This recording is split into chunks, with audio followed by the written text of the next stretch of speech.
Call this meeting to order. Dr. Foos, can we have you lead us in the pledge one last time? To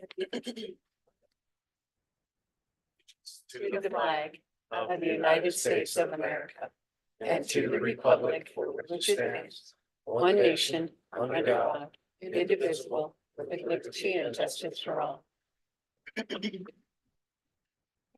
Thank you. We wanted to first start out, we wanted to thank Dr. Jason Foos for his years of service. So we have a little something for you. If you want to come up here. We just wanted to tell you thank you from the board and the district. And there's a little goodbye. At least you could have got me something that goes in the middle office. It's not retirement. Yeah. Thank you very much. Thank you for all of your years and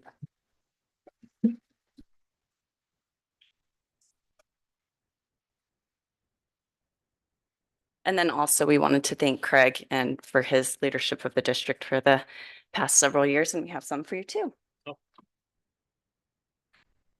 Oh, same thing. It's gonna look good in my office.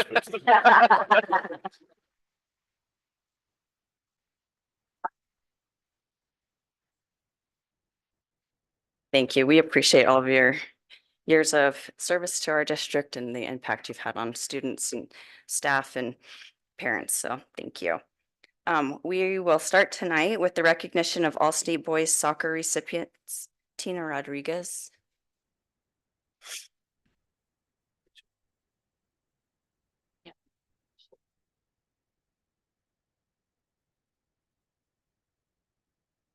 Okay, thank you, Chairwoman Castillion, Superintendent Behringer, and the trustees boards. I am Tina Rodriguez, assistant coach for the boys soccer. Thank you for moving the schedule around to accommodate my later on schedule that I have to go to. I appreciate that. I am joined with Maddox Hintz. He is one of our acknowledged athletes for the thing. So we didn't have all of our boys show up. So I'm going to just go through and kind of list all of them. For our all conference first team, we had for our forwards Braxton Doak. His dad is here to acknowledge him. For midfield, we had Gavin Mares. For defense, we had Aiden Morris. For our second team, we had Irie Kubal for midfield. For defense, we had Maddox Hintz and Dominic Littlefield. And honorable mentions, we had Jackson Morris, Isaac Ariano, and Jake Demaray. So we had 9 boys acknowledged and recognized for all conference. This year was a tough season for us. The last 2 years we were in 3A. We moved back up into 4A, which the competition, the level is completely different and having to compete with a lot more boys in those levels. I'm proud of these boys. They did phenomenal.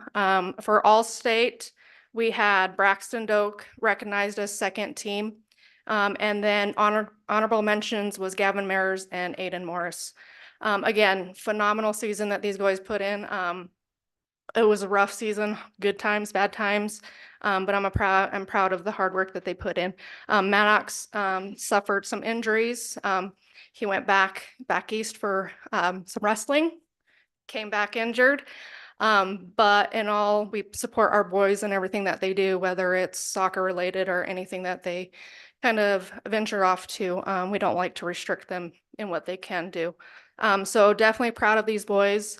Not sure what next season's going to look like with the news that came out today. But I want to thank you guys for allowing me to also be part of the boys program and the soccer program in general for 11 years. Hopefully I'll be able to come back next year with the boys. But I guess we'll wait and see. So I would like to say thank you. I'm proud of these boys. And yep, thank you. Thank you.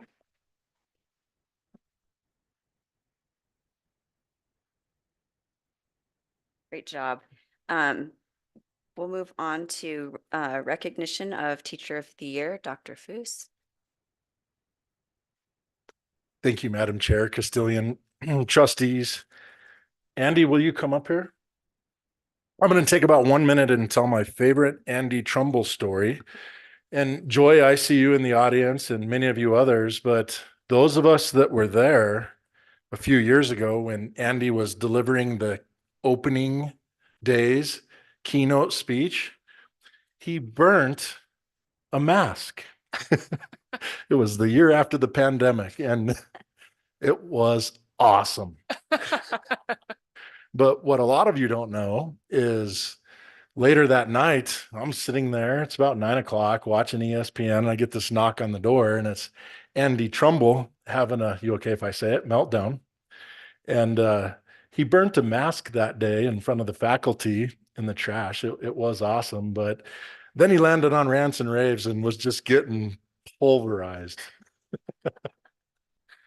But anyways, that was so awesome. And thank you for all the outstanding memories over the years. And you are one awesome teacher of the year. We love you so much and thank you. At this time, I'm going to invite your principal up, Ralph, to say a few stories.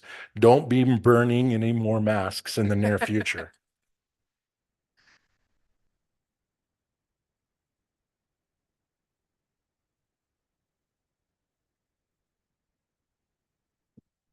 Good evening, Madam Chair, members of the board.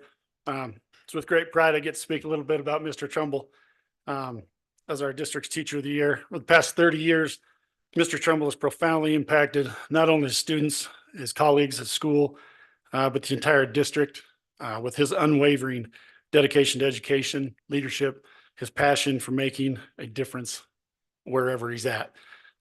He's inspired countless students to reach their full potential, both academically and personally.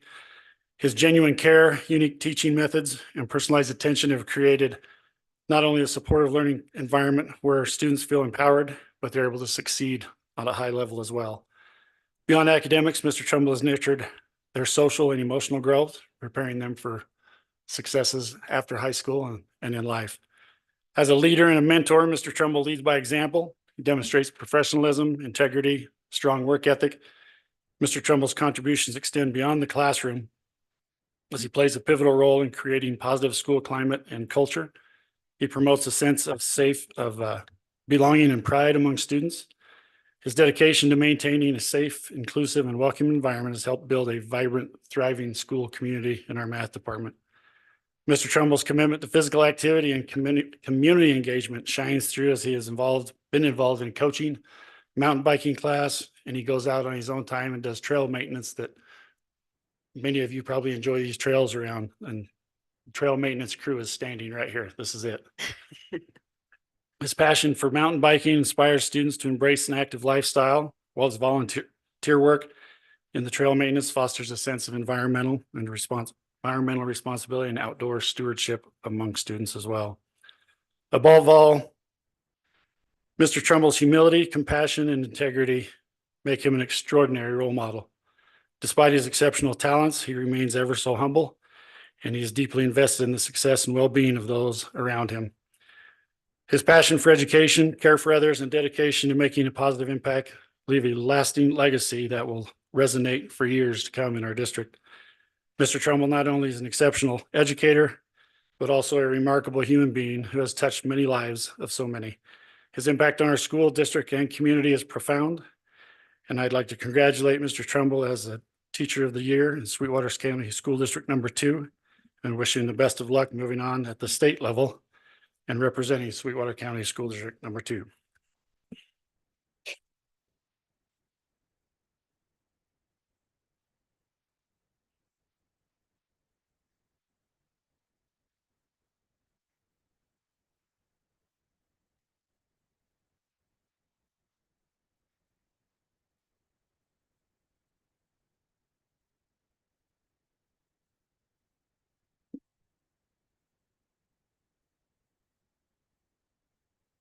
Thank you so much.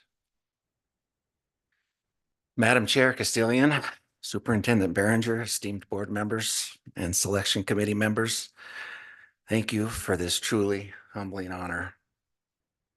But before I speak on that, if I may, I just want to recognize and share my appreciation and gratitude to Craig Behringer, Jason Foose, and Mary Flom, 3 of the 4 cornerstones of our amazing central office team who will not be with us next year.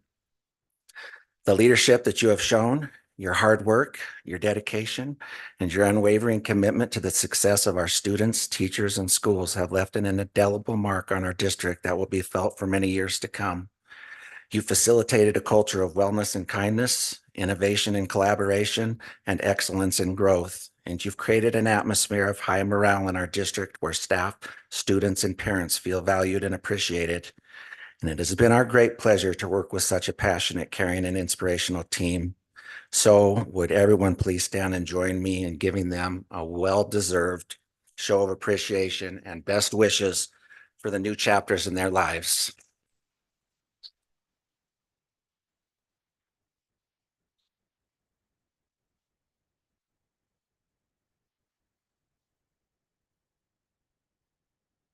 I know it's cliche that if you find something you love doing, you'll never work a day in your life. Baloney. Teaching and coaching is a lot of work. It's a lot of stress. It's a lot of late nights. It's a lot of early mornings. It's physically, mentally, and emotionally demanding. Because public school teachers are more than instructors. We're continuous learners. We're mentors. We're advocates. We're technology integrators. We're counselors. We're surrogate moms and dads. We're good guys and we're bad guys. And we're even TikTok savvy. But above all, we're warriors for our students. And all this while navigating constant challenges that come with our ever-changing world and the ever-changing world of education. The work is hard and sometimes undervalued and sometimes even underappreciated, but the impact is profound and life-changing. And the bonds that we get to form with fellow educators, our students' families, and most importantly, our students is deep and lasting. And we as educators wouldn't have it any other way. Because watching our students grow academically, socially, emotionally, and in confidence, and knowing that we have played even the smallest role in that is incredibly fulfilling. As a teacher, every day presents new challenges and opportunities to learn, and who I am as an educator is a direct reflection of that. I'm not perfect, nor will I ever be. I've made mistakes in the classroom. I've made mistakes in life, and I'm sure I'll make more. But learning from that and from others is how we become better people and better at what we do.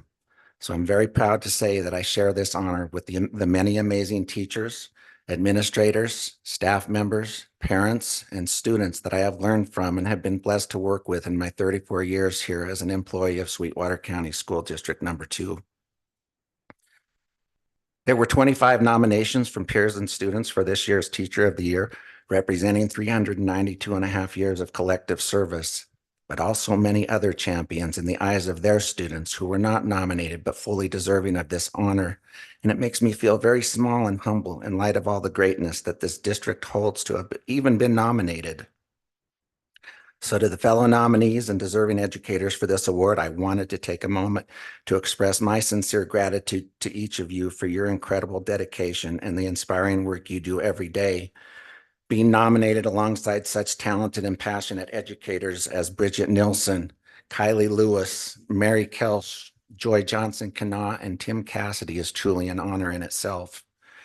Each of you brings many special talents and abilities to our school community, whether it's through your exciting and innovative lessons, the incredible work your students produce, the way you connect with students and athletes, the quiet leadership you show in and out of the classroom, and the unwavering care, kindness, and dedication you give to your students. You are the kind of teachers who elevate those around you, and I'm proud to be counted among you. Thank you for your continued commitment to excellence in education and your dedication to enlightening, supporting, empowering, and loving your students. To our incredible administration, you lead with vision and grace, and your leadership reminds us that we're part of something bigger than a classroom, that we're a community, a family. Your support and guidance have made it possible for all of us to take risks, to grow, and to feel valued in our work. To my amazing administrator, Ralph O'Bray, and the staff that I work with at EA, you inspire me every day with your patience, your passion, and your uncanny ability to find humor in even the most challenging moments. And without you, I'd probably be just a mildly confused bystander wandering the halls, muttering about business English assignment due dates, broken mountain bikes, or some random geometry theorem. To the parents of our students, thank you so much for your support and for trusting us with your kids every day. I promise I only mildly corrupted them. I might have scared them a little too much with tales of the paranormal, but I did also introduce them to my very cool taste in music. And they may disagree, but I stand by it. To my students who I have taught and coached, a few thousand of you, both past, present, and yes, even the ones who keep calling me Mr. Parson by accident, which by the way is a wonderful compliment. You are the reason I show up every day. You've kept me humble and challenged and reminded me that learning is not always neat and tidy. Sometimes it's loud, a little chaotic, and occasionally smells like hot Cheetos or Takis. But every day you inspire me with your toughness, your kindness, your uniqueness, your curiosity, your drive, and your resilience. You've taught me more about teaching, about life, and about the teenage brain than any textbook ever could. You are creative, hilarious, frustrating, brilliant, and somehow always hungry. But most of all, you're the reason this job is one of the greatest things that's ever happened to me. Like I said before, this award is not just mine. It belongs to all of us, the whole crazy, dedicated, lovable village that makes this district the absolute best. Thank you for letting me be a part of it. Thank you for supporting me and lifting me up when I've needed it, laughing with me and sometimes at me when I've needed that, for crying with me, and for making each day a chance to enjoy and grow. Thank you so much to the people who thought I was deserving of this award, and thank you to my family whose support has always been second to none. I love this district. I love my school. I love my colleagues. I love my job. I love my students. Thank you for this honor. I'll try my best to live up to it, or at the very least, promise to keep pretending that I know what I'm doing. Thank you.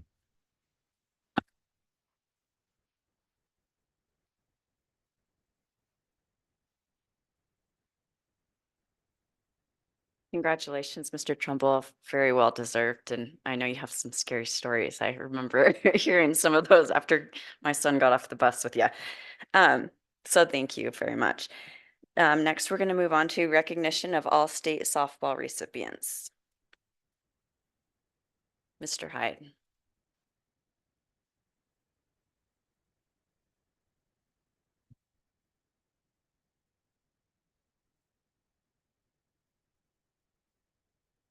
Madam Chair, Superintendent Behringer, Board of Trustees, thank you for this opportunity to introduce these wonderful young ladies who I had the great opportunity to coach and be a part of the softball program this year. This year, I have two here with me today out of the 5 who were nominated, well, 7 who were nominated for all conference. I have 2 first team all conferences, Cody Allred and Hayden Terry, both here today.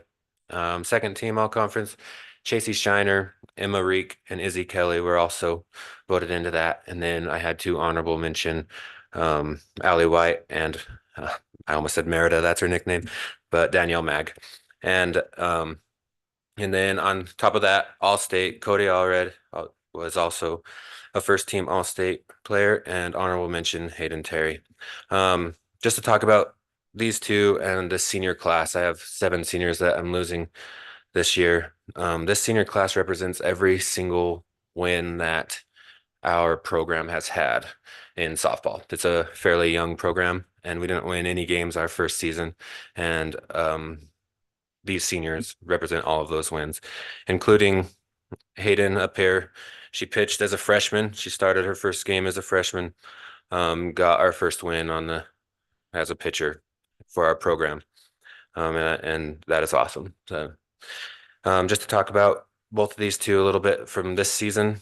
Cody, she batted over 550 and had an over 600 batting or on base percentage, which is also really great, in the top in the state.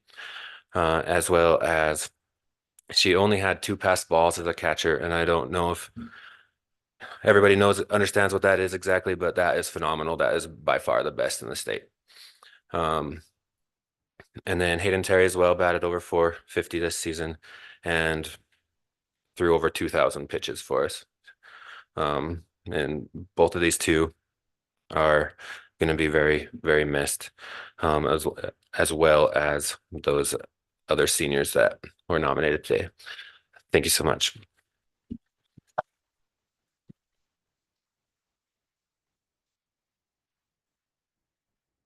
Thank you. Congratulations. Next, we have recognition of all state track recipients. Coach Hanson.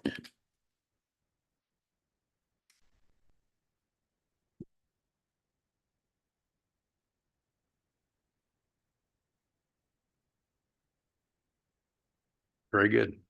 Okay, good evening, Madam Chairman Castillion, Superintendent Behringer, and Board of Trustees. I have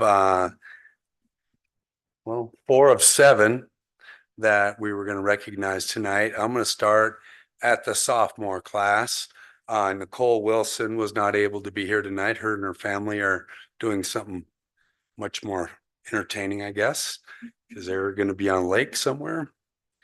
But she was at the regional track meet in Evanston. She was 8th in the 100-meter hurdles, 7th in the 300-meter hurdles, 6th in the high jump, and 8th in the long jump, which you can qualify for state in no more than 4 events. You can only be in 4 events. She did that. At state, she was 11th in the 100-meter hurdles, 12th in the 300-meter hurdles, 10th in the high jump, and 7th in the long jump. Moving on to our juniors, Sophia Arnold. Don't wave to me. She was 6th in the shot put, and at state she was 13th in the shot put. Amanda Davis. She was 4th in the discus throw and 7th in the discus throw at state. Now for our 4 seniors, we're missing a couple here tonight. But the one that's here is Izzy Murdoch, and she was 7th in the 800, and at state she was 17th. One that we're missing is Michaela Doctor. She was 6th in the pole vault and 13th in the pole vault at state. Trace Erdman was 4th in the pole vault at regionals and no heighted at the state meet, which was unfortunate with all the work that he put in through his 4 years. And Lily Allison, she was all conference in the shot put. She was 1st place in the shot put and 5th in the discus. And then at state, she was 3rd in the shot put and 4th in the discus throw. I think that is it. So we're going to be missing 4 seniors next year. 2 of them obviously are not here. But these kids worked very, very hard their last 4 years to get where they could be. Of course, we always want more. We always want higher places. We're never satisfied. We want to keep getting better. But they did a very outstanding job this year. And we have 3 returners coming back next year with a few more kids that are in the stable. Hopefully they can qualify and get to the state meet as well. Thank you.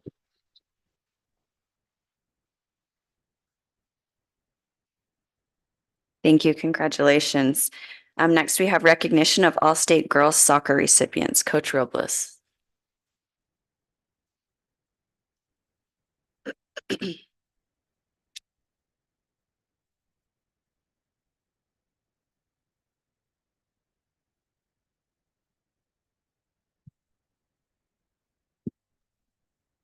Thank you, Madam Chair Castillion, Superintendent Behringer, and board members. As the boys soccer, we also had a interesting first year back to 4A. We did do a lot better than I thought we were going to. And we come into a conference with two teams that have competed in the state title for 4 years straight, with Kelly Walsh and Jackson. And to be honest, I was looking at the season coming in going, hey, we'll probably end up 6th, 7th, and, you know, show up at regionals, perform well at regionals, and probably, barely eke into state. I did not expect for us to have the year we did. We ended up with 11 wins, which is our most wins in 4A since I took over. We ended up winning the Sweetwater Cup, which is the rivalry between Rock Springs and Green River. It was the first time it had been won in 9 years by us. We ended up taking second at regionals, where we knocked off the #1 team of the state at the time, Kelly Walsh, in the semifinals. And we went to state, competed in a concession and a consolation championship after beating the #1 team out of the East in our loser out match in Sheridan. So a lot of good positive things. We didn't end where we wanted. We obviously every year want to win a state title, but it's obviously not in the cards for 15 of the 16 teams. We also saw 2 school records broken, with 12 goals scored by an individual in a single game by Issa Vasco. And we also scored the most goals ever in a game in 19. We had 8 girls receive all conference. We had 2 that were honorable mention, Michaela Flores as keeper, Miley Mealy as defender. We had 2 second team defenders in Autumn Sachs and Olivia Morris. Two second team midfielders in Brinley Cordova and Clara Kubal. We had a first team midfielder in Brooklyn Phillips and a first team forward in Issa Vasco. All-state, we had 2 girls receive nominations. Brooklyn Phillips was second team All-state in midfield, and Issa Vasco was first team forward. This is her second award in that aspect. Brooklyn, I'm going to talk about the 2 All-state girls to start. Brooklyn Phillips ranked 9th in the state at the end of the year as a freshman for goals, 9th for assists, and end up 8th overall for points. You get 2 points for a goal, 1 point for an assist. Issa Vasco led the state and is 3rd in the nation at the end of the year with 66 goals. She also contributed 18 assists, which put her at 2nd in the state for assists, which gave her a grand total of 150 points, which, again, ranks 3rd in the nation. Going through our honorable mentions, Michaela Flores led the state in saves throughout the year with 154. Our 2 on our honorable mention defender, Miley Mealy, was our man marking defender. She normally marked up on the best forward on the field, and for the most part, shut them down. She did shut down a 4-time All-State forward from Riverton in both games, did not allow any goals from her. Second team defenders, Autumn Sachs and Olivia Morris, they're just kind of the utility knives on my back line. They can kind of move anywhere on the line, play wherever they need to. Both very solid girls. Midfielders, Brinley Cordova. She's traditionally an outside wing player. We've forced her to play center defensive mid the past 2 years, which I know she hates. But without her and our other second team midfielder, we would have struggled greatly in the midfield. Clara Kubal, the one senior I have here tonight. She has been with me for 4 years since I took over, and I can say without a doubt that girl has one of the best motors I've ever seen. She will strive to make sure nobody gets past her. She will fight every minute of a game, and I am going to miss having that on my team next year. Brooklyn Phillips is a freshman. I knew she was good. Like I know Brooklyn. I've known her family forever. I did not expect what I got from her.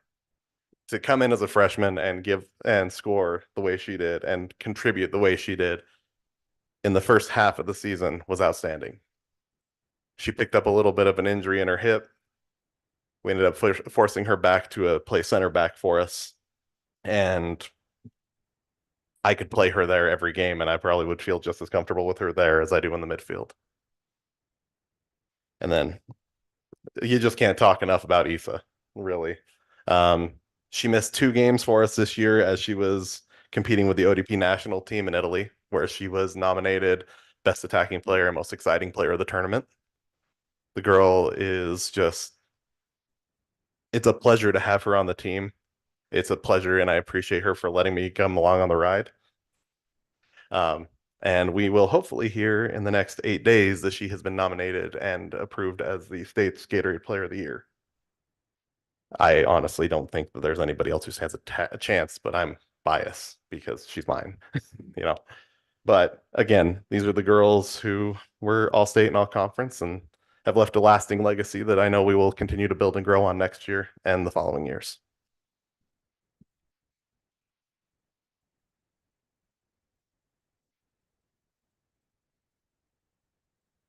Great job. Congratulations. Next, we will have recognition of Wyoming High School Activities Association Lifetime Pass to Steve Core, Tony Beardsley. Madam Chair, Custodian, Superintendent Behringer, and Board of Trustees, I get to stand before you again and honor one of our special people from our district and our community.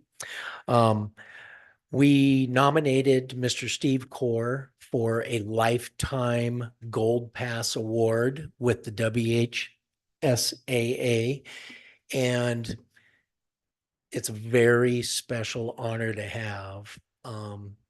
It's predicated on the type of all the things that you've done throughout your life to contribute to students, athletes, activities, all these different entities in a community. And I'm just going to read real quickly the letter that I sent for his nomination that Mr. Behringer and I worked on together. A lot of this you already know. Steve Core served as a member of the Sweetwater County School District Number 2 Board of Trustees for 24, probably more years, I don't know. Throughout this time, he was often a leader of the school board as the board chairman. His service and contributions to Sweetwater County School District Number 2 have led to numerous large construction projects, which included building the new Green River High School and the district's state-of-the-art aquatic center, to recently revamping our culinary arts room over there at Lincoln, from a home-based at the high school, from a home-based program to a commercial kitchen, allowing our students to be better prepared for the workforce upon graduation. For 32 years, Steve was known as the voice of the Wolves as he broadcasted Green River High School athletic events on behalf of the radio network. His last official broadcast at the Wyoming State Basketball Tournament was in 2020. The only game played in the tournament that year because they canceled the state tournament for COVID-19 right after that game. His knowledge of the athletic history and accomplishments in Green River is second to none. With over 40 years of experience, Mr. Core was recognized and inducted into the Wyoming Association of Broadcasting Hall of Fame in 2019. Steve was a key member of the group of individuals who founded Green River High School's Hall of Fame with Mr. Tom Wilson. Since its inception in 2009, over 80 individuals and teams have been inducted. When you enter Green River High School, the hallway showcases these outstanding people who have left a legacy of excellence.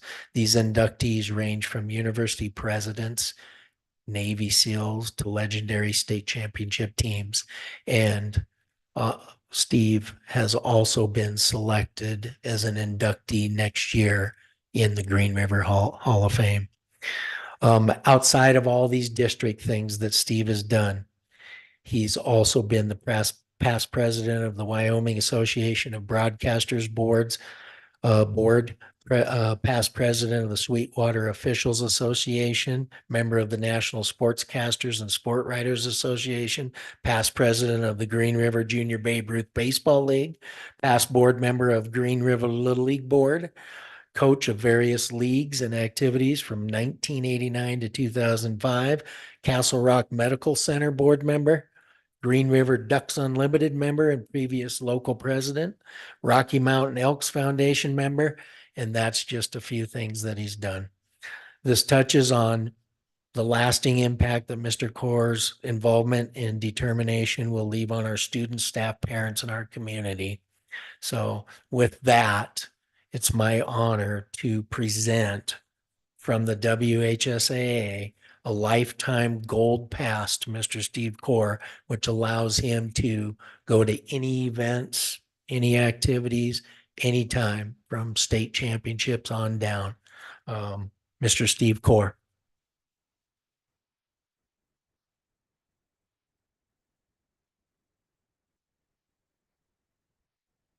Well, again, the school district takes care of Steve Corr. I appreciate that. And I look back at my involvement in this district and 99.9% of it was great. 0.9 or 0.1 was not so good. I didn't do very well in math in high school. But I want to thank the voters of this district for putting their trust in me to serve as long as I did on the school board. Couple of proud moments. Passing the bond issue to build a new high school. Needs to be noted that that was the last high school built that wasn't built by the state of Wyoming. It was built by the taxpayers of Sweetwater County School District number 2. And also the fate of the voters to let us build an aquatic center. That's another proud moment I have. And on the rec board, I saw Danny's picture last night. That Riverside Park playground is awful nice. And that's the rec board that made that happen. The turf fields we have in town was made that happen. The stadium scoreboards that are going to be going up, rec mill. So a lot of good memories. And I appreciate this. This is not for sale. But thank you very much. I appreciate it.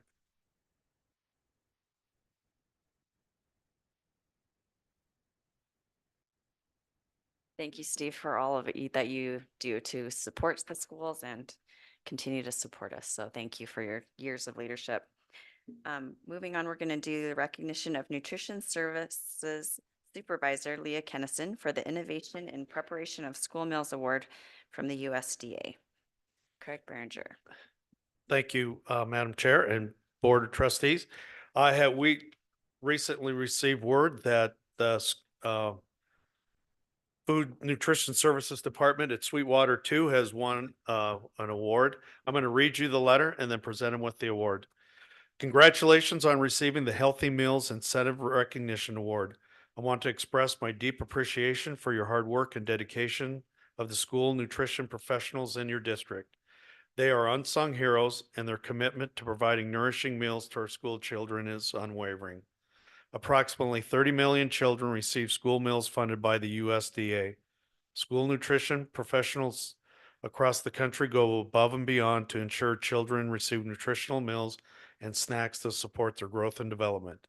Your school's nutrition team's hard work and innovative practices are paving the way for other districts to advance their school meal programs. USDA Secretary Brooke Rollins' priorities include improving the health of America's children, strengthening the nutritional quality of school meals, and promoting efficiency and agricultural prosperity. Your accomplishment align with her vision to streamline operations and put farmers first, ensuring that we not only nourish the next generation, but also support the backbone of America's agriculture. Let's continue on this journey together, sharing our passion, innovative ideas, creative strategies to serve healthy and appealing meals to schools. Thank you for your continued efforts and partnership as we work toward a healthier and more prosperous future. James Miller, Foods and Nutrition Service, USDA. Here is their certificate. Thank you, Leah.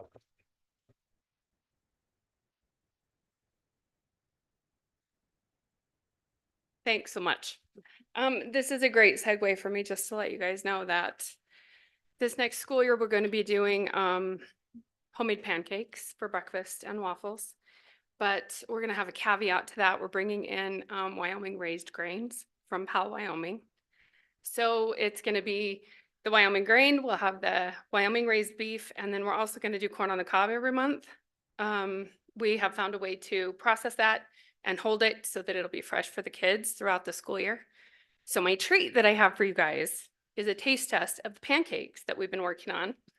We're cutting out the middleman. We're doing our in-house scratch cooking now, and then we're gonna freeze them, send them out to the small kitchens, and they'll just reheat those for the kids. Less preservatives. It's gonna be Wyoming grain. This is not the Wyoming grain yet. I have to wait until my new budget before I can purchase that. I want to introduce you to my team though, because I can stand here for days and say, this is a great idea and we're gonna do this, but if I didn't have these ladies, I couldn't do it. Sorry. So I want to introduce them to you. We had 3 people that couldn't make it, so we have signs, so you can see their cute face with their name. This is Heather Smothers. She is the admin assistant and the warehouse coordinator. I couldn't do what I do without her. She does all the ordering, all of the inventory, everything. That's her. She's my right hand. Next, we have Crystal Davies. She is my salad shooter or my produce specialist over at Central Kitchen. So she's the one that makes sure all the produce is ready to go out for the day. I have Samantha Ashley. Samantha is the kitchen manager and the head cook. So the meals that we were awarded for, if Sam hadn't been willing to do those, I'm so sorry. If she hadn't been willing to do those, we wouldn't have had them. I see her climb into 80-gallon buckets just to clean them. I mean, she could fit inside these, and take a bath. That's how big they are. So without her, none of the scratch cooking would be possible. None of it. And then I have Katie Rasmussen. She's at the high school. And then I have Erin Jones. She's tricky because her real name is Katie, but she goes by Erin, so it gets a little confusing. And then I have Colleen. Colleen also is holding up Josie. They're from Truman. And then I've got Brandy, who is my kitchen manager at the high school. Lisa Adams, raise your hand. She's at the high school. I have Christine Wall. She is my van driver at Lincoln. And then I have Chelsea Church. She is my van driver at Lincoln. I have Wendy Pugmeyer. She's my baker. So Wendy has been the one who has been getting all of the dry ingredients ready in batches so that all we do is add the liquid, make them up and cook them. Then I've got Carrie Nelson and Jen Morrell. Jen couldn't make it. She's on vacation. They are at Monroe. And I have Misty. Is Kylie not here? And Kylie Johnson. They are both at, that's my Harrison team. So I really could not do it without them. I have the best team in the district. I say it to everyone. I have the best staff. I love them dearly. They're like my kids. So I always have these proud mom moments, And what's weird is some of them are my age, so they can't be my kids. But anyhow, they're the heroes. I just come up with the idea and I sit in there and I'm like, hey, what do you guys think? Sometimes they're like, oh, Leah. But here we are. And this is such an honor. We were nominated by the state agency to win this award. We were nominated for 2. I didn't have all the criteria I needed for the second, so we got the one. So we're super excited. So anyway, I'm gonna pass it around.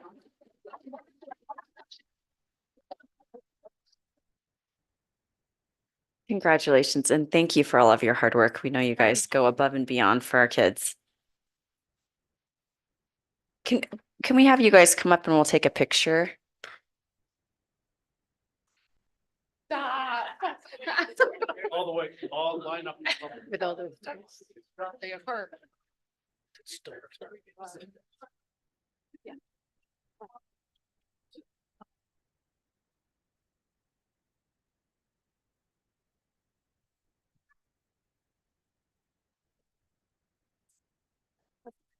It's okay.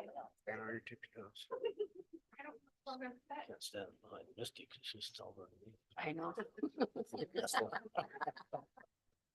Do you want to come over here?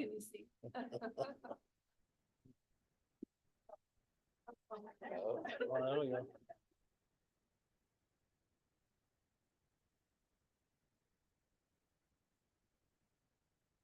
Congratulations.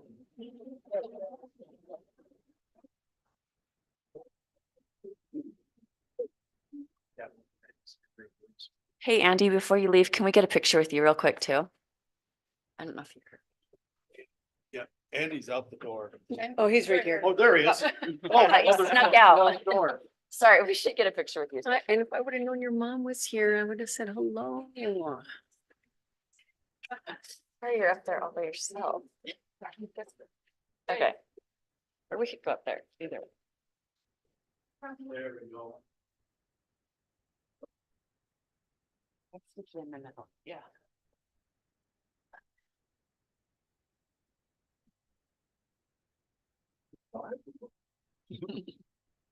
I'm still growing too. Thank you. Steve, I we'll didn't get a know picture of you too. Well, you Mr. Gordon. I want to make a public comment. But you're gonna get involved in it. Maybe you're not gonna want I know to. Steve too. Just That's come what we're right. doing. Sorry, I forgot.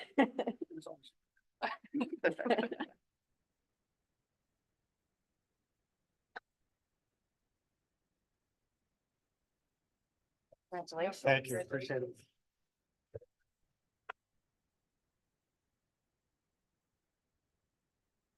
Okay, thank you, everyone, and congratulations. We always have, this is my favorite part of our meetings. We get to recognize all the hard work of everyone.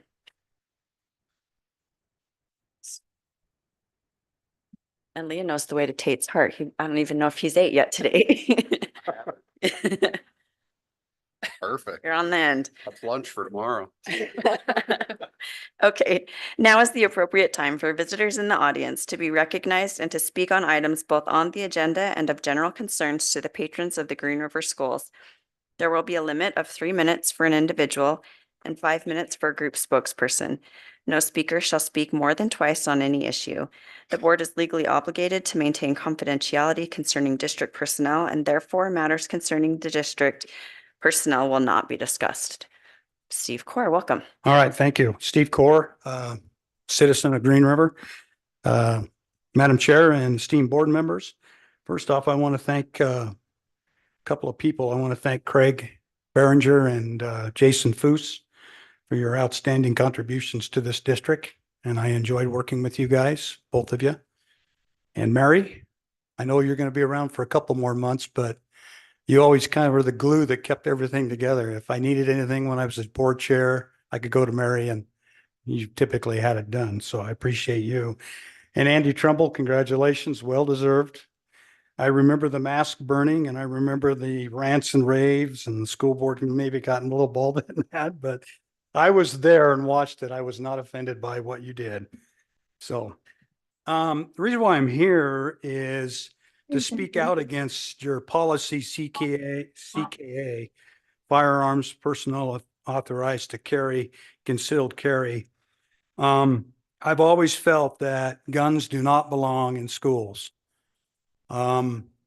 The legislature, in their infinite wisdom several years ago, allowed districts to come up with a policy to allow our staff to conceal carry. There's 49 districts in Wyoming. 5 districts out of the 49 elected to put a policy together.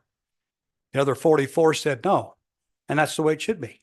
It should be a local control issue. But now our legislators, specifically the Freedom Caucus and our 2 local representatives, Brady and Heiner, have taken the local control away from you. And I think that's wrong, and I think you should fight it. Powell has already said no, they're not going to do the policy. And I think Green River should do the same thing. SROs are the key to safety in our schools. And we went to court and we fought and we won that. A district court judge ruled that SROs should be part of the basket of goods. The state needs to fund SROs. You put a police officer in our buildings, that's a deterrent. You put guns in people's pockets, anybody that can walk in the door that aren't staff members, that's not safe, in my opinion. And I am a card carrying, concealed carry person. I have gone through the course. I have it in my pocket. And I did it just to say I could do it. I didn't do it to go around carrying a gun, but I can do that if I so choose. So this policy is going to allow teachers to go through the training and conceal carry.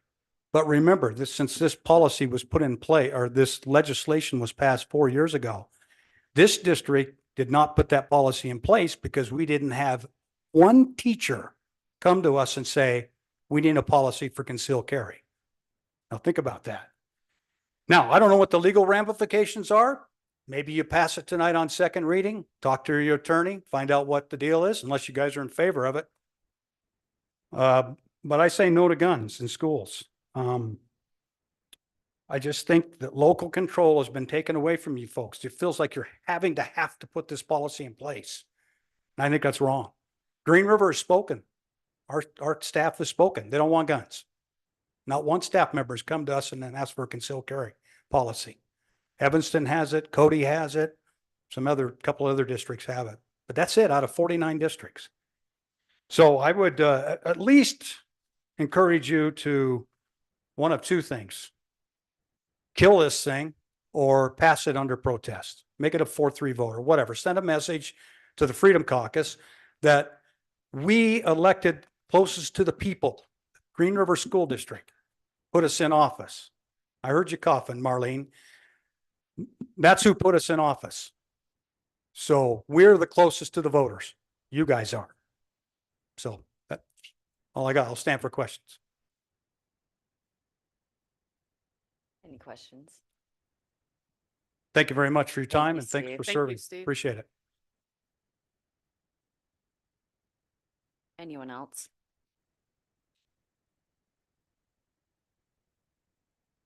Okay, we will. Oh, what? Oh, One more. At least. All right, good evening, school board. My name is Melissa Crowell. I'm here to address the proposed revisions of the policy IGBD on homeschooling, which, while improved, still fell short of fully reflecting Wyoming's homeschool laws. Parents have the fundamental right to direct their children's education, and our laws honor this God-given responsibility with clarity and minimal interference. Wyoming is a homeschool-friendly state, and in 2025, it eliminated the requirement for homeschoolers to submit a letter of intent, affirming parental autonomy with the passing of House Bill 46, the Homeschool Freedom Act. However, policy IGBD's notification provision is outdated. It requires parents of any compulsory attendance age child to notify the district of their intent to homeschool, citing WS 214102C. This conflicts with current law, which only mandates notification when withdrawing a child from public school. Parents of children never enrolled in the district or who have previously been withdrawn do not face this requirement. Yet the policy's broad language suggests otherwise, creating confusion and unnecessary burdens. Additionally, the policy references compulsory attendance but fails to clearly state that a homeschool program satisfies this requirement. Well, this lack of clarity risks a misinterpretation by district officials, potentially leading to overreach that undermines parental authority. I urge the board to make two simple changes. Revise the notification language to specify that only parents withdrawing a child from public school must notify the district.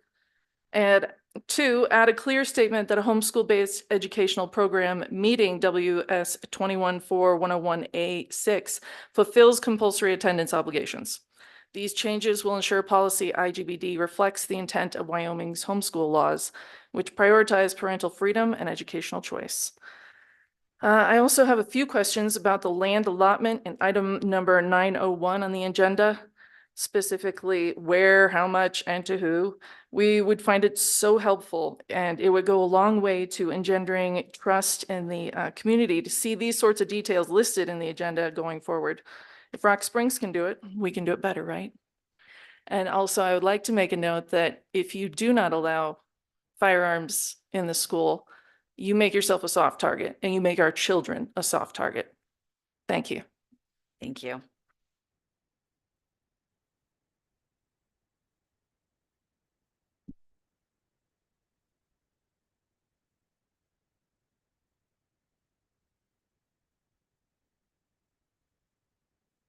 Well, good evening, Madam Chair, Superintendent Behringer, and the board.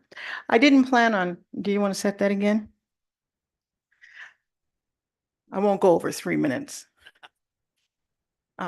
Anyway, I was not planning on speaking tonight, but I will say that I support the Second Amendment. That's why I voted for HB 172. And schools nor anybody else trumps the Second Amendment. It's not, shall not be infringed except schools or things like that. So I'm just saying, I just want to make that clear since my name was brought up. And point number 2, I want to make it also clear that it was not I that coughed to me. So I didn't want to look rude. That's all I have to say. Any questions? Thank you. Thank you. Anybody else? Okay, we will move on. Can I get a motion to approve the agenda?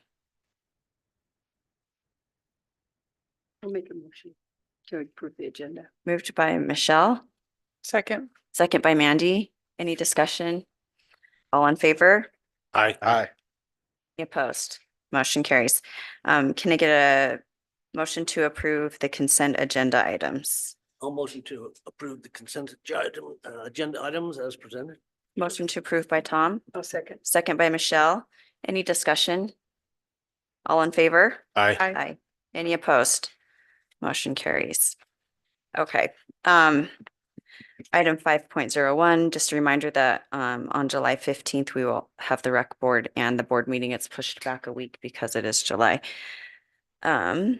Next, moving on to 6.01, we'll consider approval of certified resignations. Dr. Foos. Thank you, Madam Chair, Castilian, trustees, Superintendent Behringer. We have 5 resignations here for your consideration. Hayden Legursky, STEM teacher. She's half-time. Scott Taylor, 5th grade teacher. Christine Smith, school nurse. Cami Langley, PE teacher. Cami was approved a month ago, who informed us she is not coming. Probably I don't recognize the name. Formality. And Sierra West, kindergarten teacher, Monroe Elementary. Thank you. Can I get a motion to approve the certified resignations? I move to approve the certified resignations. Moved by Tommy, Second. second by Tate. Any discussion? All in favor? Aye. Any opposed? Motion carries. Okay, we'll consider approval of new certified contracts for 2025-26. Thanks, Madam Chair.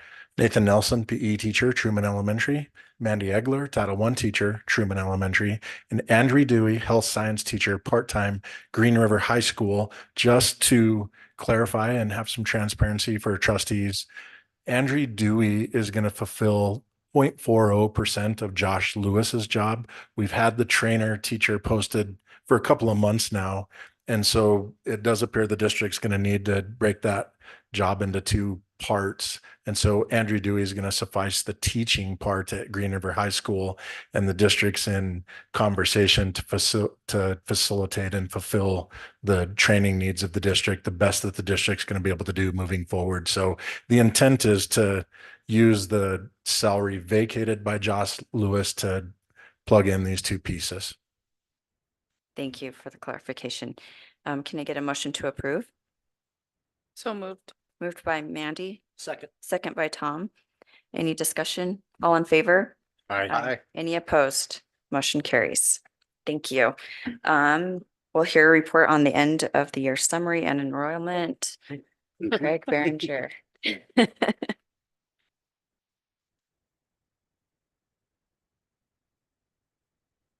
Madam Chair, I'll be brief with this as our first part of our meeting, though very good, kind of went long. So just kind of a quick review of a few things of the school year. There is so much that happens in 185 days that putting everything on would take forever. And so, but I do want to go all the way back to the first week of school where we had our opening we had Sam Glenn come in, and you saw the painting that's out in our lobby here that he did of the wolf. That eagle that he painted in his speech is at Harrison hanging up. Then we had 5 professional development days. The picture there is of the AI training. We brought in a teacher from back east to help our staff navigate AI as it quickly evolves. But another cool thing that we did is our freshman orientation was a big hit. They came in 2 days before school started with the freshmen, and whether it's just the good class they have or whatever, we saw a big drop in discipline, that particularly that first 9 weeks of school. than we had in previous years of the freshman class. So that has proved to be a good addition to the schools. I do want to go through the historical enrollment. We talk about it, showing it there. Our enrollment is the lowest it's been in at least 35 years. The highest enrollment in that time period, we had a little over 4,000 kids in the 91-92 school year. Typically, we lose on the average about 61 kids a year, and we happen to lose 61 kids from day one to the end of the year this year. So you can see those trends keep dropping. There was a time, what was it, 2-3 years ago, we actually went up and thought, okay, now we're back on track, but it has really taken a dive since then. So unfortunately, one of the things that impacts is our staff. And so looking at our staffing patterns now, understand in 2023-24, we did have several positions funded by our COVID funds, but we are starting next year, we'll be down 15 people from that 3 years ago, trying to match the declining enrollment. So when they talk about funding schools and overfunding, not funding, the way it's set up, our funding is based on the kids in our district. So we have schools do not get overstaffed. When those kids leave, people leave, unfortunately we have adults that leave behind them. So it's the model works when it's used right. Activities participation. For the first time in 5 years, we had over 100% participation in our middle school. And that's a hard thing to do because they don't offer as many opportunities for activities, but we did add girls wrestling, and that added 34 more kids participating in something that we're not doing something a year ago. I believe next year we are also adding middle school soccer. It will be a combo boys girls team. Is that Tony? Is that right? Should shake. No. Yes. No. Okay. Yeah. So this conference in our area is going to have, so that'll provide more opportunities. But in the high school, we had 145% participation. Obviously, that's a lot of kids being involved in lots of different things, but that doesn't include DECA, NHS, Skills USA, Student Council. So those numbers are even larger. These groups won lots of state and regional awards. Quickly, we had to fill out a facilities thing for our district to send to the state. This is a quick look at our buildings. The average age of our facilities were built in 1983 on the average. You can see the Toman Ranch School closed just two years ago. Jackson School closed 9 years ago, and there's some quick add-ons to those buildings. So our facilities are old, but to our credit of our maintenance crew, our custodians and all that, our buildings are in great shape despite the age. One of the major additions this year was the J Foundation. We've heard a lot about that, but its impact is, interestingly enough, still being talked about by our seniors. We heard it up to graduation, the importance of what that did. So a simple pair of boots put on with the programming they have around that has really been a positive impact to this district.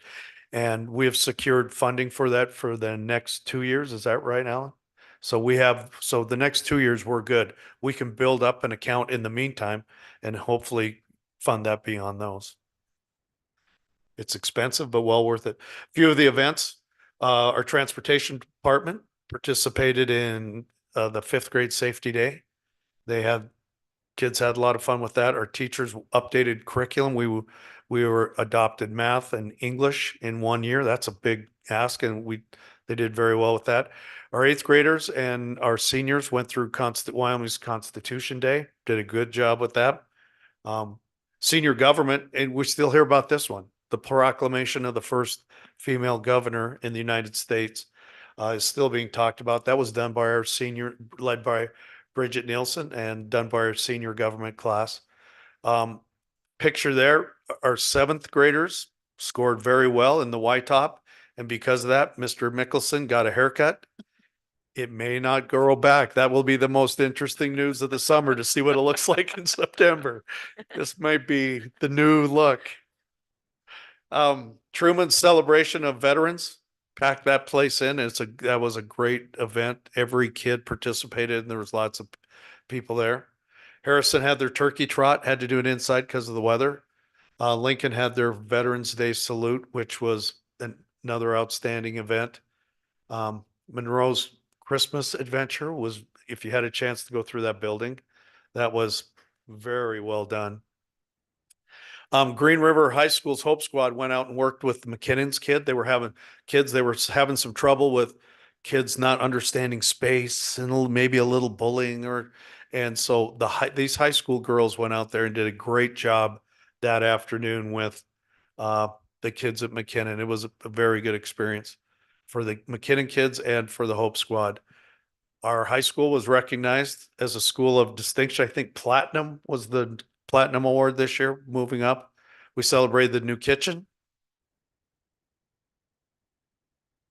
We had the Student Council Advisor of the Year. For everything I tell you, there are 10 to 15 things I missed. So this is the Washington Christmas dinner is always a great event. We won the blood drive after a 1-year absence. And then we culminated with the really great, 2 great graduations. EA's is always very interesting. And the high school, we couldn't have asked for a better day. And thank goodness we didn't start it at 11. So that's all I got. Thank you. And it's been a quick and great year. So many good things going on. So thank you. We will do bid request items 8.01. Consider approval of bid results for oil, gas, and fluids. Rachel Todd. Okay, so we are putting our recommendation forward to recommend the bid go of diesel and unleaded to go to Homax, as they were the lowest with the overact price of 0.0125. And the price per gallon right there varies daily. So that's just where it was when they put the bids in. We want to recommend coolant to Homax, as they are the lowest local bidder. DEF to Relodyne as the lowest local bidder. Windshield washer fluid to Red Horse Energy as the lowest local bidder. And then our 1540 oil to Relodyne as the lowest local bidder. And the 1030 oil to Homax, again, as the lowest local bidder. Great, thank you. Can I get a motion to approve? I'll motion to approve as presented 1 through 6. Moved by Tom, Second. second by Dan. Any discussion? I do have a question. Ms. Todd, are these rates fixed? You had mentioned that these were the prices listed that day. So for fuel, the prices are not fixed, but what is fixed is what they charge us over their rack price. So it's the 0.0125. So they don't upcharge for the delivery fee, but they are held to whatever the fuel price is on that day of delivery. So if you look at the comparison on the bid tab, what I look at is the over rack price is how we make the distinction who gets the bid, because they don't have any control over what the actual price per gallon is, because they get their fuel, then they have their markup, which is the over rack cost, is what we then pay. Then there are some taxes that we do have to pay, even though we are tax exempt. When it comes to fuel, there are some taxes that we still are required to pay. So then at the end of the day, the price that we pay, the only thing that our bidder has control over is that rack price, that over rack price. Thank you. And beyond fuel, the rest of the prices are fixed here. Yes, the rest of those are fixed, as that's what we will pay per unit that we bid out. Thank you. Any other questions? Okay, all in favor? Aye. Any opposed? Motion carries. Thank you for your clarification. Next, we will consider approval of a sole source bid for district IP phone replacement. J.R. Williams. All right. Thank you, Madam Chair Castilian, Superintendent Berenger, members of the board. Our current phone system is at least a decade old. Some of the pieces are even older than that.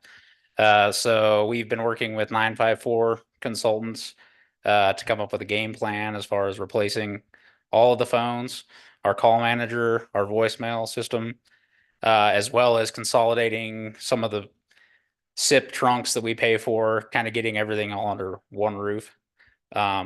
And so this is the proposal that we have here. So this would be to replace all of those things as well as consolidating our SIP trunk lines under Cisco. So we took this to the facilities committee to see if we could get this approved through major maintenance funds, which I believe we deemed that this would be a perfect fit for. So that was approved at that meeting. And now we are bringing it to the board to get your approval to accept the proposal from 954 consultants to replace all the district phones according to this proposal. And we would like to do that through major maintenance funds. Thank you. Can I get a motion to approve for the bid for the IP phone replacement not to exceed $182,383.15? A motion to approve. Motion by Mandy, second by Tom. Any questions or discussion? Madam Chair, I had a question. For your SIP trunking, you had mentioned that that would gonna consolidate under Cisco. Could you explain that a little bit? Yeah, so we pay currently Vonage. They give us basically a trunk to handle all the calls. So we actually have 12 trunk lines. So any call that goes out, it goes to Vonage. They handle the handshake between the two calls. And what that would do is eliminate Vonage and everything would go under Cisco. So we would use WebEx calling. Yep. Thank you. Any other questions? Can I get a motion or all in favor? Aye. Aye. Any opposed? Motion carries. Thank you. Thank you. Okay. Next, we will consider approval of the quit claim deed. Craig Berenger. Madam Chair, Castilian Board, we are, the Carson family at 320 Fall View Circle is just asking permission to move forward with the purchase of a land, which would then lead to a quit claim deed. We did it previously with property owners next to them, the same square footage. It is property that is west of the high school, of the welding shops, the auto shops there. This is the same deal that we did with the other family a year ago, and same is set up on the same premise as the families on the north end of the high school that was done when the high school was built. So this is, they want permission to begin this process, and it would be a 25-foot by 80-foot move of land off their current property. So right now, the Toulson family who we worked with last year, if you go back there, they're filling it up with rocks, trying to build that up. And so this family, I would assume, would do the same thing. We really will have no future use for that part of the property. Okay, thank you. Oh, sorry, were you going to say anything else? Nope. Okay. Can I get a motion to approve the quit claim deed? Madam Chair, Yes. could I make a motion to table this item so that we may provide the transparency and the detail to the public? Yeah. So Yeah, we could table it. You know what? This is a long process. yeah, And for the first one, it took 8 months anyway. So okay. we could table this. This should have been in the board book. I didn't get it in, so didn't notice it wasn't in. I'll second that motion. Okay, so a motion by Tommy to table this, second by Tom. Any other discussion? I would just, because the rock wall looks nice. I mean, it's a lot better than looking at the white fence, but are the other two landowners or that? They have not approached us. Okay. So they would have that opportunity to do the same dimensions. I mean, as far as going out we'd allow them, I mean, I would hope that we'd allow them to go 25 feet. So. Madam Chair, one more question. Yeah. Mr. Superintendent Behringer, so the lot that already has this extension added is two houses away from the proposed map you have here. Is that correct? Yeah, it is. Okay. Yep. Yeah, it's not next to the seminary, but the one over. So it is two houses to the north, south. We'll provide this document in the agenda for next time next so they month. can see it. So I will let the family know. Okay, so can I get a, all in favor of tabling this for next meeting? Aye. Any opposed? Okay, motion carries and we'll table it until July. Yep. Thank you. Next, consider approval of the 2025-26 handbooks. Is anyone talking on that? No, if you have any questions. Okay. Does, can I get a motion to approve the 2025-26 handbooks for each of Motion the to schools? approve. Okay, motion by Tom, My second. second by Tommy. Does anybody have any questions or discussion? I'm just wanting to make sure if there were any major changes, we were to be notified, right? Yeah. They were they made the changes and highlighted them in yellow or mark those changes. There was no significant changes other than I think EA and the high school have the carry policy where we said students, if you're student enrolled, you can't carry a gun. I think, and so, yeah, those changes were highlighted. Okay. Time schedule at Green River High School was changed. And Truman added a few extra minutes to their schedule too. Okay. Okay. Any other questions or discussion? I know I said this or asked this earlier, but I was just I guess I'd like more policy in there where we contact parents, where I didn't see that. Like for I mentioned it before, but I just like more specific things that we contact the parents. I know it's there somewhere, but I didn't see it like in everything. I would say there's probably contact daily with parents. And I meant for when there is infractions or even if they're minor ones. yeah, you don't want to be too prescriptive on what so we have to contact parents every time a kid goes to the nurse. To some parents that has become quite annoying. So, but that's what we have to do. I think we have to be careful at prescribing contacts. I would hope that I'm sure our principals would agree with this. They want to get the story home before the kid does. So we spend a lot of time contacting those parents before the other story gets home. And so when we get to the level of discipline, I think is what you're talking about. When you get to that level of a kid sitting in your office, those contacts are made. Some of those conversations happen in the hallways like, hey, Tom Wilson, be a better human in class. We don't typically. And I guess, you know what I was thinking, if the parents aren't supposed to contact each other, third one, they don't see the pattern, maybe. So I guess you got to use your discretion. Yeah. Like I said, I think our principals are pretty good about getting those conversations home before they get, there's always that wow moment when something comes your way and you hadn't contacted them because this person has not been on your radar. But yeah. Did I confuse you more? Okay. Thank you. Okay, any other discussion? All in favor? Aye. Any opposed? Motion carries. Okay. Dr. Foos, we're to you. Consider approval of the revision to policy GCI and GDI, staff selection, assignment, and transfers. This is our second reading. Thanks, Madam Chair. This is the second reading. We really have not had feedback for changes in this policy. We do have one thing that was mentioned to us about a month ago that the guaranteed interviews for staff members applying for jobs, we need to clarify and insert into the policy that we're talking about certified staff members. And there is some lack of clarity in the policy. So Anne Marie and I met on that today, and she's going to be taking the information to Christie and Super 8 moving forward, making that small adjustment for third reading. But other than that,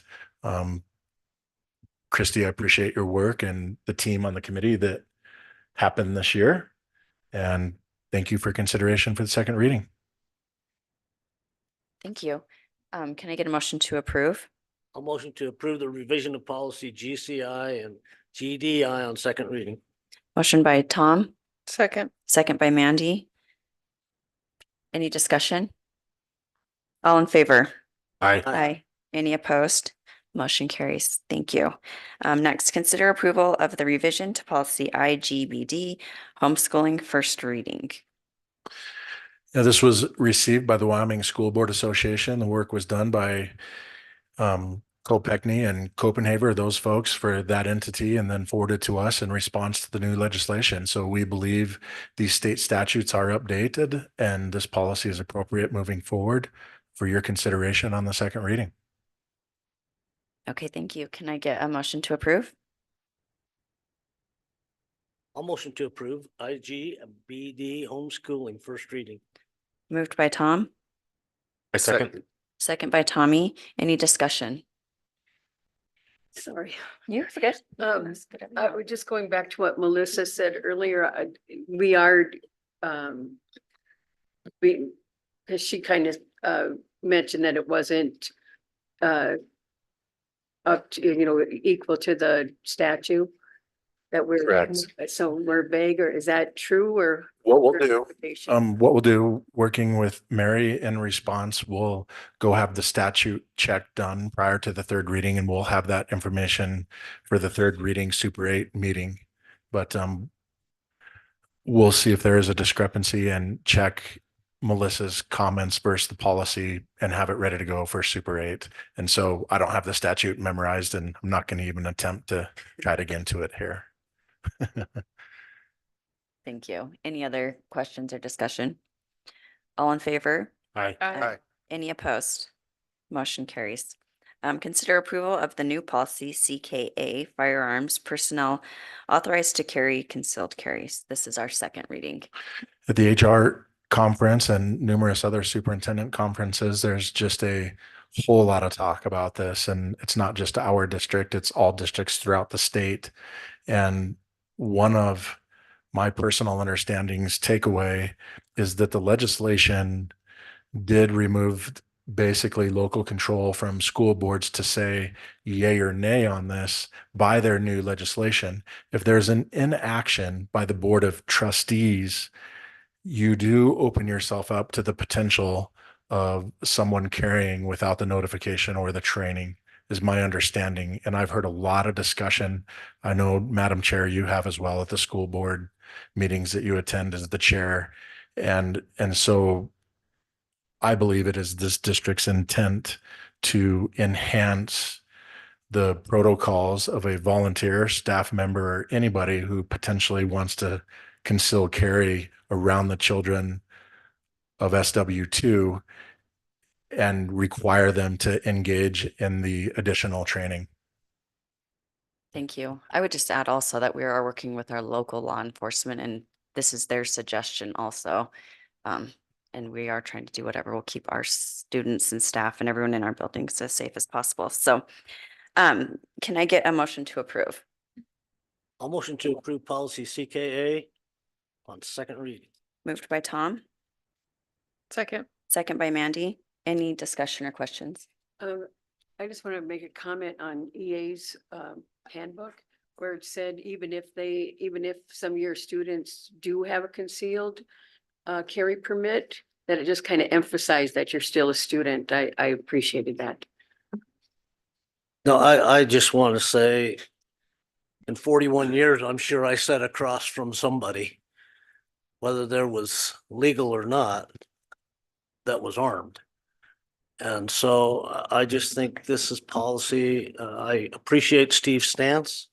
I appreciate where we've been in the past, but where we sit right now with legislation, if I were back in the classroom, I'd be taking the class. The loss of local control is a concern of mine. I know it's a concern of yours. And the gun-free zones, I think, is an appropriate stance that is going to be continued for debate. But right now, we have the current reality that we have. Thank you. Any other questions or discussion? All in favor? Aye. Aye. Any opposed? Motion carries. Next, we have consider approval of July 4th holiday designation day. Craig Berenger. The past 4 years, the 4th of July has kind of fallen on a odd time. So the board has been gracious enough for the people that are working in the summertime to give us to provide an extra day. And so I talked to Chairman Castilian about possibly allowing us to continue that with July 3rd, make it a Thursday, Friday, Saturday for the 12-month employees. Thank you. Can I get a motion to approve? I'll motion to approve. Moved by Mandy, I second it. second by Michelle. Any discussion? I think it's a great idea. All in favor? Aye. Any opposed? Motion carries. Thank you. Next, we will have our superintendent and board comments. Let's start with Tommy. Okay. Well, just reiterating what an honor it is to serve this district. Very difficult meeting. Saying farewell to Superintendent Berenger, all of your service. It's been a privilege to be able to serve on this board with your leadership. So thank you. Dr. Foos. Same. It's an honor to have been able to work with you. We're sad to see you leaving, but we're excited for what you'll bring in your future and to Thermont. So congratulations on that. Teacher of the Year, Mr. Trumbull. He's already out, but having him as a teacher, what a great selection and what a great teacher in this district for us. It's great to see our athletes. As always, those are the prideful moments to see the success of this district in nutrition services. It's awesome to see your whole team here and how much you care about them and how much they all care about what they do. Thank you for the pancakes too. Thank you to Mr. Obrey and Mr. Heslip and your guys' team for some good graduations. They went off without a hitch. So great job on those. And it was nice to have the graduation outside again. Wasn't so hot like the gym. So great job to them. Superintendent Berenger, we're gonna miss you. Thank you for your leadership. Coming in as a new board member, it's a lot, and you've been great to work with. So I appreciate it. Dr. Foos, it's going to be a little different not seeing you in this district. So I know you're going to do great things. I wish you and your family nothing but the best. Great job to Leah and her team, the athletes. Thank you to Rachel Todd and her team for the school year. IT, everybody in this district. You guys have worked very hard to make this a great year. So have a good summer. I'm sure we'll see everybody around, but thank you for a good school year. All right, same thing. Mr. Berenger, great working with you. Hope you have fun in Montana. Dr. Foos, great having you as a teacher and now, thank you. Leah, good job. Always great to see we're bringing back to Wyoming. That is really cool. Something I want to bring up, we talked in the facilities committee. We are looking into doing a expansion of the CTE, which will be the metal and the wood shop. They'll extend it about 40 feet to the west. Yeah, the west side where they already have Connex boxes and some other stuff. We're looking at funding, trying to get community support. It's going to be about 3.5 million, right, Doug? And so just to start keeping people's eyes open on grant funding and talking to the mining industry, oil and gas industry, to see if we can get the support to get this done in a reasonable time to help out our students. Just information for everybody to know. Great, have a great summer, and that's all I got. Great, thank you. Michelle? I just want to say thank you again for making me feel so welcome. Thank you. Yeah, I appreciate it. And we will miss you. I will miss you. So thank you for that. And Jason or Dr. Hughes, it's been, I think you're going to be great, you know, but we will miss you. And so thank you for all your contributions. Leah, I just love your passion. So thank you for that. And giving value to each person that you work with. It's so nice to see the passion and how people work together to make such a successful district. It makes me proud and humbled to be part of it. I have to say, I think that all the nominations, I don't know all the teachers, but most of them that were nominated, and I appreciate that, and that all deserving for the teacher of the year. But I had the privilege of working with Andy for many years, and he is a great man. And I just, wow, what a wonderful honor for him. That's all. Well, I'd echo Andy, but I see he left the board meeting. I just didn't stick around to the very end. But anyway, he's a great teacher, a great coach, it's just a tribute to the district in general. A shout out to our transportation department, Rachel. You guys provided a tour for the Wyoming Outdoor Recreation Council. Kevin did a great job. But that's a very important thing because those people are in charge of millions of dollars. They were very impressed with what we got going on. And that's a big part for the future of this community. So thank you. I had the chance to go on May 27th to the Senior Citizen Center. I don't usually hang out with old people, but our thespian group was there, put on a murder mystery, raising funds to go to the National Thespian Festival. They did a great job. Brad Skinner, of course, he has to fill in all the time when he has a kid that doesn't show up. Our graduations were amazing. Wonderful. Oh my! Of course, farewell to Craig. We're gonna miss you.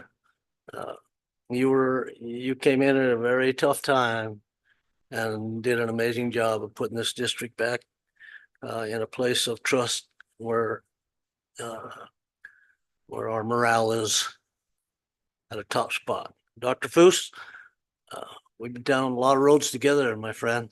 So I'm not sure you're gonna look good in purple, but best of luck. You're gonna be amazing. Trading my John Deere green for later purple. And Mary, thank you so much.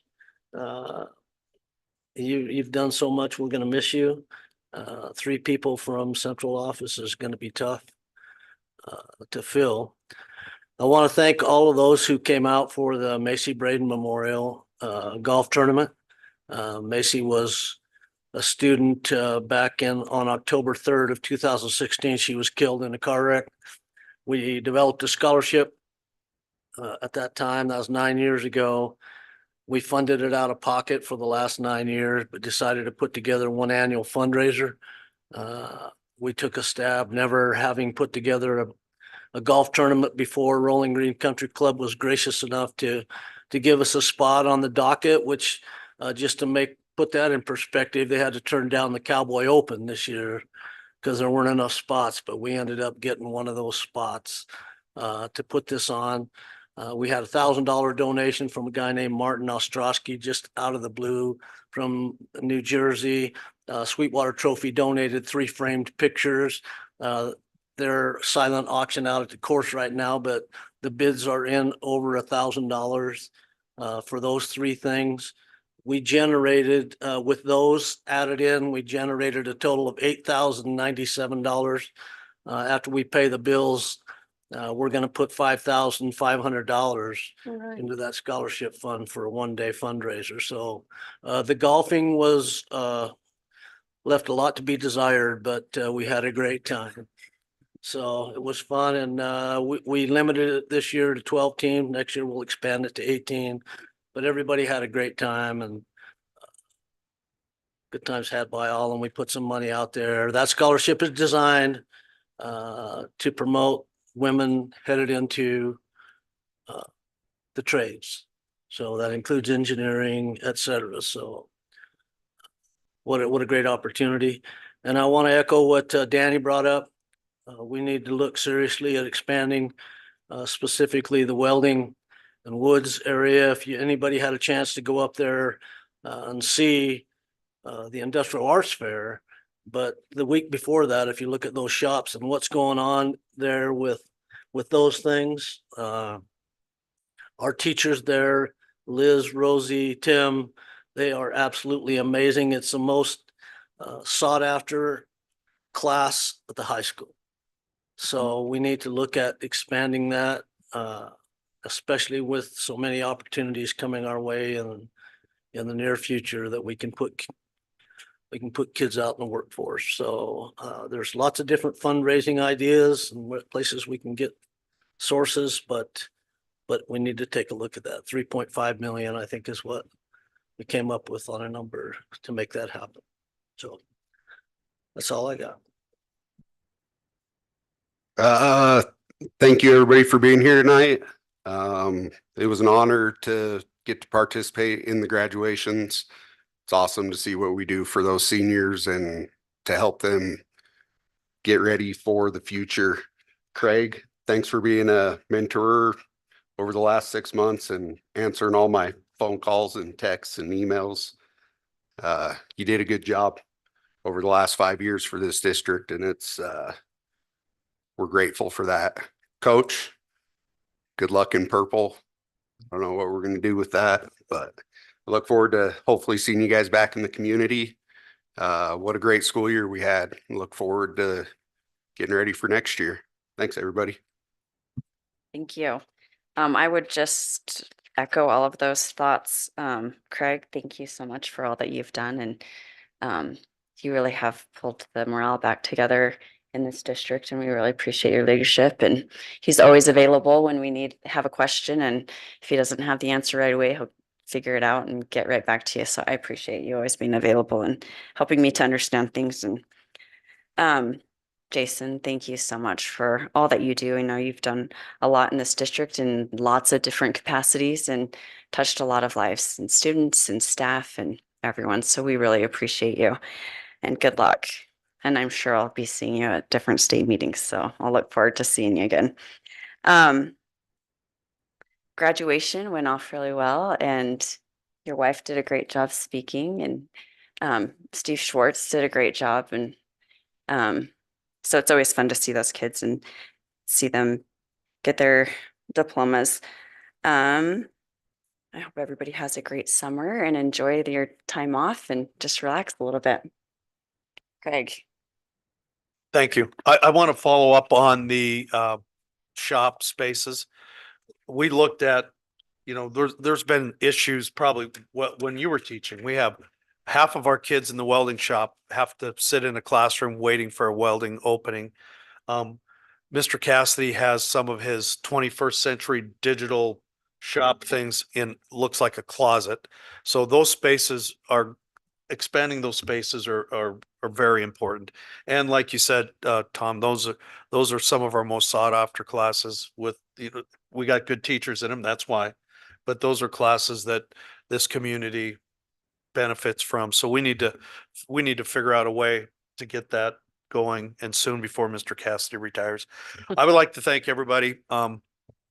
This is a great district to end things on. Doug Hamill told me a couple of years ago, you're not going to find a better place than this. And he's right. Green River's a good place, great place. If you've only ever been here, you probably don't appreciate how good it is. We get to watch the graduation. That was always interesting to see. And a credit to the kindergarten teachers all the way through the high school principals. Sometimes we get kids across the finish line who don't necessarily want to care to be there, but they will appreciate that 5 years down the lane. There, as a matter of fact, there was a kid that they inadvertently left off during practice. And he sat back there and his feet started shaking like, oh my gosh, I'm not graduating. All these things they said. And so they mentioned that, and one of the other kids was going, that's what you get for missing so much school. Well, I talked to Mr. Heslop about it later, and he said, you know, we cared more at times getting that kid across than he did, but he will care, and his family cared, and he will appreciate it. So, with that, I'd just like to thank everybody and those, I wouldn't say it's those dumb enough to hire me 5 years ago. So with that, that's what I'm talking about. Thank you. And with that, we will adjourn our meeting.